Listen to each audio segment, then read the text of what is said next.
नमस्कार दोस्तों, आप सभी का स्वागत है हमारे YouTube चैनल गुप्ता जी कहानी टीवी पर। आज हम आपको 7 भाई और एक बहन की कहानी सुनाएंगे। कैसे 7 भाई अपनी बहन को मार के उसकी मांस को पकाकर खा गए। आंखों से आंसू निकाल देने वाली दर्द भरी कहानी। अगर ये कहानी आप सभी को पसंद आती है तो प्लीज़ वीडियो को लाइक करें, कमेंट करें, शेयर करें और चैनल को ज़रूर सब्सक्राइब कीजिए। धन्यवाद। तो चलिए कहानी को सुनते हैं। बहुत समय पहले की बात है। किसी गांव में एक परिवार रहता था और उस परिवार में 7 भाई एक बहन साथ में रहते थे। उनके माता पिता दुनिया में नहीं थे। यह बात उस समय की है जब लोग जंगली जानवर का शिकार करके उनको मारकर खाते थे और औरतों का काम घर, परिवार और बच्चों को संभालना होता था। वह 7 भाई अपनी बहन के साथ उस गांव में प्रेम से रहते थे। रोज 7 भाई जंगल में जाते और जंगली जानवर का शिकार करते थे। शिकार करके जब वह घर लाते तो उनकी बहन उन जानवरों को काटकर उसके मांस को पकाती थी और सभी भाई बहन मिलकर बड़े प्रेम से भोजन करते थे। इसी तरह उनका जीवन चल रहा था। एक दिन 7 भाई शिकार करने के लिए जंगल में गए थे। शाम होने वाली थी और बहन अपने 7 भाइयों के लिए खाना पका रही थी। वह सब्जी के लिए चाकू से हरा साग काट रही थी। तभी चाकू के तेज धार से उसकी एक उंगली कट गई। कटे हुए उंगली से बहुत खून बहने लगा।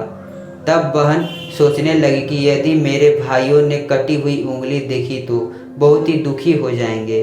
इसलिए उसने सोचा कि अपने भाइयों को इसके बारे में नहीं बताना चाहिए और उसने यह बात छिपाकर रखना चाहिए। अब बहन ने उंगली से बहती खून को अपनी ओढ़नी से पोंछनी चाहिए, लेकिन फिर वह सोची मेरे भाई ओढ़नी में लगे खून के बारे में मुझसे पूछेंगे। फिर दीवारों पर पोंछना चाहा, लेकिन फिर दिमाग में ख्याल आया कि नहीं, यहाँ तो मेरे भाई आसानी से देख लेंगे। फिर बेचैन होकर इधर उधर भटकने लगी, परंतु उसको कोई ऐसी जगह नहीं मिली जहाँ पर अपनी बहती खून पोंछ सके ताकि उसके भाइयों को दिखाई ना दे।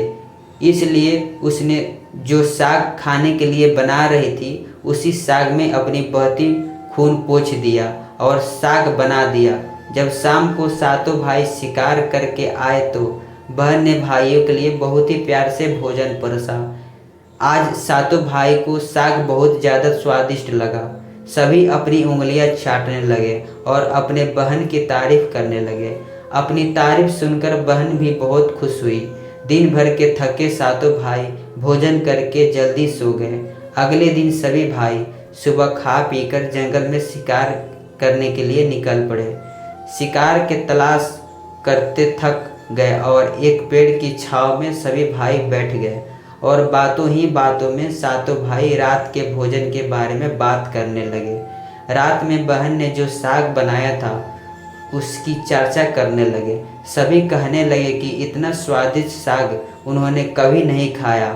7 भाइयों ने विचार किया कि आज इसके बारे में अपनी बहन से ज़रूर पूछेंगे और पता लगाएंगे कि साग में उसने ऐसा क्या मिलाया कि साग इतना स्वादिष्ट बन गया। जब सभी भाई घर आए तो अपने बहन के खाने की तारीफ करने लगे। बहन भी बड़ी खुश हुई। तब 7 भाई में से सबसे बड़े भाई ने अपनी बहन से पूछा कि कल तुमने साग में ऐसा क्या क्या मिलाया था कि साग इतना स्वादिष्ट बन गए। बहन बहाना बना दी और जिससे उनको सच्चाई का ना पता चल सके। तब बड़े भाई ने बहन को अपनी सौगंध देते हुए कहने लगा कि बहन मुझसे सच सच बताओ। तब बहन ने सब कुछ सच सच बता दिया और कहने लगी कि साग में मैंने अपना थोड़ा सा खून मिला दिया था, क्योंकि चाकू से मेरी उंगली कट गई थी। तो मैंने सोचा कि कटी उंगली से बहती खून देखने के बाद आप सभी दुखी हो जाएंगे। इसके लिए मैंने साग में खून पूछ दिया और साग बना दिया। इसके बाद सभी भाई भोजन करके सोने चले गए। तभी 7 भाइयों में से सबसे बड़े भाई ने कहा कि खून की चंद बूंदें मिलाने से साग इतना स्वादिष्ट बन गया तो बहन की मांस कितना स्वादिष्ट होगा। सभी भाइयों ने अपने बड़े भाई की हाँ में हाँ मिलाई और अगले ही दिन भोजन करके सभी भाई शिकार करने के लिए चल पड़े।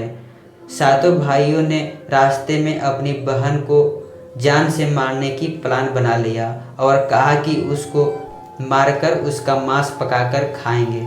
लेकिन यह बात सातों में से सबसे छोटे भाई को पसंद नहीं आई। वह अपनी बहन को बचाने के लिए बहुत बेचैन था, क्योंकि वह अपनी बहन को बहुत प्यार करता था। वह इसका खुलकर विरोध नहीं कर सकता था, क्योंकि 6 भाई एक तरफ थे और वह अकेला एक तरफ था। शिकार के बाद सभी भाइयों ने मिलकर एक टीले पर बांस के पट्टों का एक चौतारा बनाया, जिसे चांग कहते हैं। उनकी योजना यह थी कि बहन को बहला फुसलाकर यहाँ पर लाएंगे और तीर मारकर अपनी बहन की हत्या कर देंगे और उसका स्वादिष्ट मांस खाएंगे। अगले दिन बड़े भाई ने अपनी बहन से कहा कि मेरी बहन, अब तुम विवाह करने लायक हो चुकी हो और हमने तुम्हारे लिए एक योग्य वर की तलाश की है। अब हम सब उसको देखने के लिए जाएंगे। तुम सज संवर के हमारे साथ चलो। बहन अपने भाई की बात सुनकर बड़ी प्रसन्न हुई और तैयार हो गई। चलते चलते जब बहन थक गई, तब वह अपने बड़े भाई से कहने लगी कि भाई, और कितना दूर चलना होगा। तब बड़े भाई ने कहा कि बहन, अब थोड़ी ही दूर वो जो टीले के ऊपर चांद दिख रहा है ना, वहीं पर जाना है। टीले पर पहुंचकर बड़े भाई ने अपने छोटे भाइयों से कहा कि इसे इस रस्सी से बांस के खंभे के सहारे बांध दो। सभी भाई मिलकर अपनी बहन को रस्सी से बांधने लगे। बहन बहुत ही डरी हुई थी और अपने सभी भाइयों को हत्यारे की नज़र से देख रही थी और वह ईश्वर से कहने लगी कि हे भगवान, मेरे सभी भाई मेरे खून के प्यासे हैं। ऐसा कोई भाई नहीं है जिसके दिल में मेरे प्रति दया और प्यार हो। यह सुनकर सबसे छोटे भाई का मन पिघल गया, लेकिन वो बेचारा अकेले कर भी क्या सकता था। वह मजबूर था, क्योंकि 6 भाई बहन को मारने के पक्ष में थे। बहन को बांधने के बाद बड़े भाई ने अपने सभी भाइयों को तीर चलाने का आदेश दिया। जब बड़ा भाई सबसे पहले धनुष से बाण मारने के लिए गया, तो बहन अपने बड़े भाई के सामने हाथ जोड़कर रोते हुए करुण स्वर में कहने लगी कि मारो मारो भैया, छाती में लक्ष्य करके तुम्हारा तीर तुम्हारे धनुष जंगल को जाए। मारो मारो भैया, छाती में लक्ष्य करके, भैया छाती में लक्ष्य करके। बड़े भाई ने कठोरता से बाण चलाया, लेकिन उसका तीर सही निशाने पर नहीं लगा। अब दूसरे भाई की बारी थी। वह भी अपनी बहन को मारने के लिए धनुष बाण उठाया। इसके भी सामने बहन ने हाथ जोड़कर वहीं करुण स्वर में गीत गाने लगी। दूसरे भाई का भी निशाना विफल हो गया। इसी तरह से 6 भाई ने अपने बहन को तीर से मारने की कोशिश की, लेकिन सभी विफल रहे। अब 7वें भाई का नंबर आया। सभी भाई कहने लगे कि भाई, पूरी ताकत से तीर चलाना और बहन को एक ही तीर में ढेर कर देना। यदि तुम्हारा निशाना चूक गया तो तुम जिंदा नहीं बचोगे। हम सब मिलकर तुम्हें मार देंगे। बहन ने अपने छोटे भाई की जान खतरे में देखी तो अपनी जान न्यौछावर करके अपने भाई की जान बचाने का निश्चय किया और वह ईश्वर से प्रार्थना करने लगी कि हे ईश्वर, मेरे भाई का तीर मेरे छाती भेदने में सफल हो जाए। और वह फिर से करुण स्वर में गीत गाने लगी कि मारो मारो भैया, छाती में लक्ष्य करके, छाती में लक्ष्य करके, तेरा तीर मेरी छाती भेद जाए। मारो मारो भैया, छाती में लक्ष्य करके मारो। छोटे भाई ने तीर चलाया। उसका तीर बहन के मर्म पर जा लगा। वह दर्द से तड़पते हुए कुछ देर छटपटाई। उसके बाद शरीर से उसका प्राण निकल गए। बहन के मरने के बाद सभी 6 भाई बहुत खुशी हुए, लेकिन 7वां भाई बिल्कुल खुश नहीं था। सभी भाइयों ने मिलकर बहन की शव को चांग से उतारा। उसके बाद 6 भाइयों ने मिलकर अपनी बहन के शरीर के बोटी बोटी काट डाले और बड़े भाई ने अपने सबसे छोटे भाई को जंगल से लकड़ी और पानी लाने का आदेश दिया। छोटा भाई लकड़ी और पानी के साथ साथ कुछ मछली और केकड़ा भी लेकर आया था। वह अंदर ही अंदर बड़ा दुखी था। इसके साथ इसके सभी भाई बहन का मांस बड़े चाव से पका रहे थे। वह अपनी बहन का मांस नहीं खा पाएगा। यदि उसने ऐसा किया तो उसके सभी भाई मिलकर उसे गालियां देंगे। उसने मांस पकाते समय चुपके से केकड़े और मांस आग में डाल दिया और अपने खाने का जुगाड़ कर लिया। चावल और मांस तैयार हो गया था। जमीन पर केले के पत्ते बिछाकर उसमें सबके लिए खाना परोसा गया। छोटे भाई ने बैठने से पहले अपने स्थान पर एक छोटा सा गड्ढा खोद दिया था। इसने केले के पत्ते में परोसे गए बहन के मांस को उस गाढ़े में डाल दिया तथा मछली और केकड़ा के साथ भात खाने लगा। बाकी 6 भाई अपने बहन की हड्डियां चबाने लगे तो छोटा भाई केकड़ा चबाने लगा। भोजन करने के बाद बड़े भाई के कहने पर छोटे भाई ने सबका बचा हुआ जूठा साफ करने लगा और कहा कि बहन की बची हुई हड्डियां उनके अन्य भाग जैसे कि सिर, नाखून, पंजे सबको इकट्ठा करके उस गड्ढे में डाल दिया और ऊपर से मिट्टी डाल दी।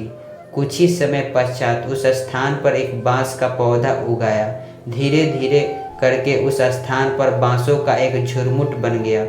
एक बार उस स्थान पर एक संत आए और उसी बांस के झुरमुट तले छुपकर मल त्याग करने लगे।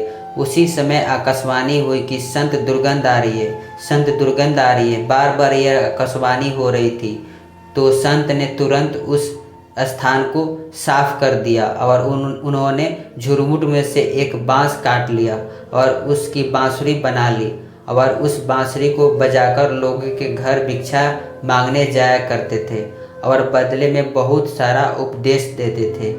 एक दिन की बात है कि संत उसी गांव में उसी बड़े भाई के द्वार पर चला गया। तब 6 भाई का विवाह हो चुका था और 7वें भाई का विवाह अभी नहीं हुआ था और वह अकेला अलग रहता था। संत ने बड़े भाई के आंगन में कदम जैसे ही रखा उसी समय बांसुरी बोल उठी कि नहीं बाजो रे बांसुरी, यही दुश्मन सबसे बड़ा, बड़े भाई के घर नहीं बाजो रे बांसुरी। दया प्रेम सब छोड़कर रिश्ते में यही दाग लगाया है। नहीं बाजो रे बांसुरी, यह दुश्मन है सबसे बड़ा, बड़े भाई के घर नहीं बाजो रे बांसुरी। योगी के बांसुरी से बार बार यही आवाज़ निकल रही थी जिसको सुनकर बड़े भाई के पसीने आने लगे। उसने अपनी पत्नी से योगी को तुरंत भिक्षा देकर विदा करने के लिए कहा। ऐसे करके संत सभी 6 भाइयों के पास गए। सभी के सामने ये बांसुरी वही गीत गाने लगती है। सभी भाइयों ने अपने पत्नी से भिक्षा दिलवाकर उस संत को अपने द्वार से विदा कर दिया। इसके बाद संत सबसे छोटे भाई के द्वार पर पहुंचते हैं और वह अकेला रहता था, सबसे अलग हो गया था। जैसे संत 7वें भाई के द्वार पर पहुंचते हैं वैसे ही बांसुरी बोल उठी, बाजो रे बाजो बांसुरी, मेरे सबसे छोटे भाई के घर मन की बात मनी में छुपाकर युग युग से रखा है। अंदर में बाजो रे बांसुरी, यह मेरे सबसे प्यारे भाई का घर है। योगी के बांसुरी से यह प्यारा संगीत सुनकर छोटे भाई ने उस संत का अपने घर में स्वागत किया और संत को बैठने को कहा। संत को जलपान कराया तो छोटे भाई ने बांसुरी के बारे में योगी से पूछा तो संत ने सब कुछ कहकर सुनाया। इस कैसे बांस को काटकर बांसुरी बनाई और कैसे आकाशवाणी हुई थी। छोटे भाई ने संत से विनती की कि वह इस बांसुरी को मुझे दे दे। यह सुनकर संत ने उसे बांसुरी सौंप दी। संत के चले जाने पर छोटे भाई ने बांसुरी को अपने सिरहाने पर धूप दीप जलाकर बड़े सम्मान के साथ रख दिया। कुछ समय बाद छोटे भाई के घर में परिवर्तन दिखाई देने लगा। जब वह काम से घर लौटकर आता तो अपना घर साफ सुथरा पाता। जब रोज के गैर मौजूदगी में उसके घर की सफाई होने लगी तो वह अपने भाभीियों से जाकर पूछने लगा कि हमारे गैर मौजूदगी में क्या आप लोग हमारे घर की सफाई करते हैं। तो सभी ने कहा कि हमें अपने काम से फुर्सत ही नहीं मिलता, तो हम तुम्हारे घर की सफाई करने के लिए कैसे आ सकते हैं। यह सुनकर छोटा भाई ने यह निश्चय किया कि वह आज रात छुप कर देखेगा कि उसकी गैर मौजूदगी में उसके घर की सफाई कौन करता है। इसीलिए छोटा भाई आज काम पर नहीं गया और घर में छुप कर देखने लगा कि घर सुनसान होने पर जिस स्थान पर उसने बांसुरी स्थापित की थी उसी बांसुरी में से एक उसके बहन के शक्ल की एक लड़की निकलती है। उसके घर का सारा काम करके उसी बांसुरी में समा जाती है। यह सब देखकर छोटा भाई अपनी आंखों पर विश्वास नहीं हुआ। उसके बाद उसने यह बात अपनी बड़ी भाभी को बताई तो बड़ी भाभी ने अपने छोटे देवर को समझाया कि जैसे ही लड़की बांसुरी से बाहर निकल ले तुम उस बांसुरी को आग के हवाले कर देना। उसके बाद उस पर तुलसी जल छिड़क देना, फिर देखना क्या होता है। छोटे भाई ने अपनी बड़ी भाभी के कहे मुताबिक सारा काम किया। वह बांसुरी से लड़की के निकलते ही बांसुरी को आग के हवाले कर दिया और लड़की पर तुलसी जल छिड़क दिया। तुलसी जल के स्पर्श से वह लड़की मानव के रूप में आ गई। भाई ने देखा तो यह उसकी छोटी प्यारी बहन है। उसने अपने बहन को गले से लगा लिया। इसके बाद दोनों भाई बहन प्रेम से एक साथ उसी घर में रहने लगे। आशा करता हूँ आप सभी को ये कहानी बहुत ही ज़्यादा पसंद आई होगी। इस कहानी पर आपकी क्या राय है हमें कमेंट करके ज़रूर बताइए। लाइक, कमेंट और शेयर करना बिल्कुल ना भूलिए। ऐसे ही कहानी वीडियो देखने के लिए हमारी चैनल को ज़रूर सब्सक्राइब कीजिए। कहानी देखने के लिए धन्यवाद।